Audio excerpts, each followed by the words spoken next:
Welcome back to the Deep Dive. Today, we're going to be taking a deep dive into this 1994 Michigan UFO event. Okay. Looking at some eyewitness accounts and radar data for some pretty unusual aerial phenomena over western Michigan. Right. Specifically on the evening of March 8th, 1994. Sounds good. So our mission here is to try to figure out what was observed and the different ways people interpreted it. Yeah. And looking at all this material, the thing that jumps out at me right away is just the sheer number of witnesses involved. We're talking over 300 witnesses. Wow. Across 42 counties in Michigan, mostly concentrated along the eastern shore of Lake Michigan, from Ludington down to the Indiana border. Yeah, I mean, that's a huge area. Right. So the question is, what could explain these consistent reports and the supporting radar data? Well, I think the fascinating thing is when you have such a broad collection of accounts is that there is this common thread that kind of runs through all of them. Yeah. And it's this idea of multiple lights, usually 4 to 6, flickering and having various colors, blue, red, white, green. Like Christmas lights, a lot of people were saying. Yeah, exactly. Likened to Christmas lights. Yeah, and looking at the reports, these weren't just, stationary lights. People were describing them as moving erratically at high speeds, zooming apart, coming back together, separating again. Yeah. It's not the kind of movement you'd associate with a conventional aircraft. Right. And we have, specific examples. You've got Holland police officer Jeff Veldhouse using binoculars. He saw the red, green, and white lights but couldn't make out a shape. Interesting. Cindy Pravda in Grand Haven reported 4 large lights in a straight line following each other, and then they just disappeared rapidly. Wow. And then you have Holly Graves, also in Holland, who saw a string of lights break into 5, and then they formed a circle.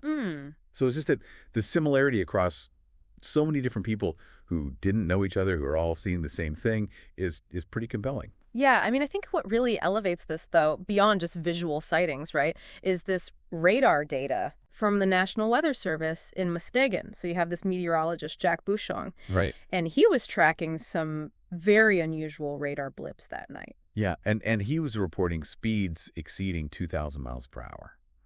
Which is, I mean, just to put that in perspective, that's faster than even the fastest military jets. yeah, the fastest military jets don't usually sustain those kinds of speeds. Right, exactly. So it's already, unusual. Right. And then you have the size of the radar returns were significantly larger than what you would expect from a normal aircraft. Right. And these weren't just quick blips on the radar. He was tracking about a dozen stationary objects over Lake Michigan for about 2 hours. For 2 hours. Yeah. Wow. And he said he had never seen anything like it on radar before, even during severe weather events. Yeah, that's pretty remarkable. This radar evidence, I think, is a really significant piece because it corroborates all the visual reports. Absolutely. And it's interesting because, initially the NWS acknowledged a fast-moving phenomenon, and they even reported it to the National UFO Reporting Center. Right. But later NWS experts, they kind of downplayed it. They said that their radar wasn't actually designed for aircraft tracking. Well, they're the National Weather Service. Right, exactly.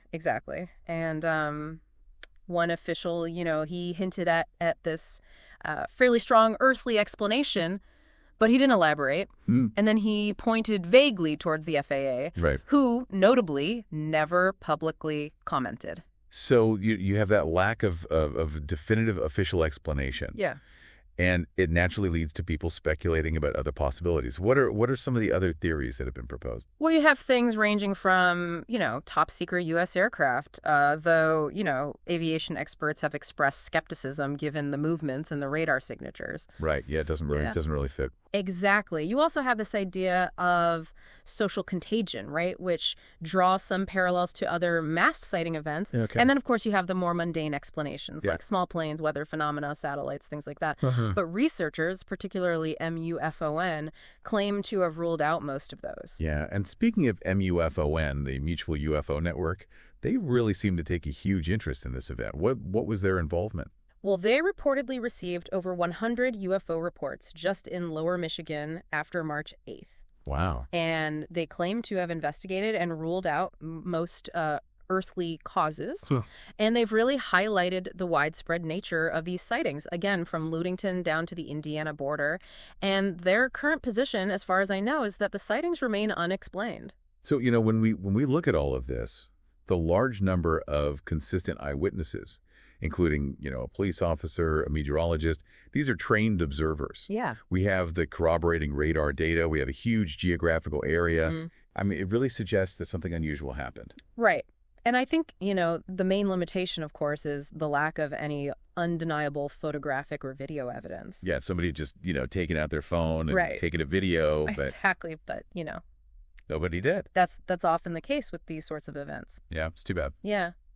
But I think the strength of this event really lies in that convergence of credible human observation and technological data. Right. And, the challenge to the conventional explanations is really those unconventional maneuvers that were reported visually and tracked on radar, which, like we were saying, exceed the capabilities of anything that we know of. Yeah, well, I mean, anything we know of publicly. Right, exactly. That's always a possibility, right? Right. So it seems like this 1994 Michigan UFO event, it remains a very intriguing mystery. It really does.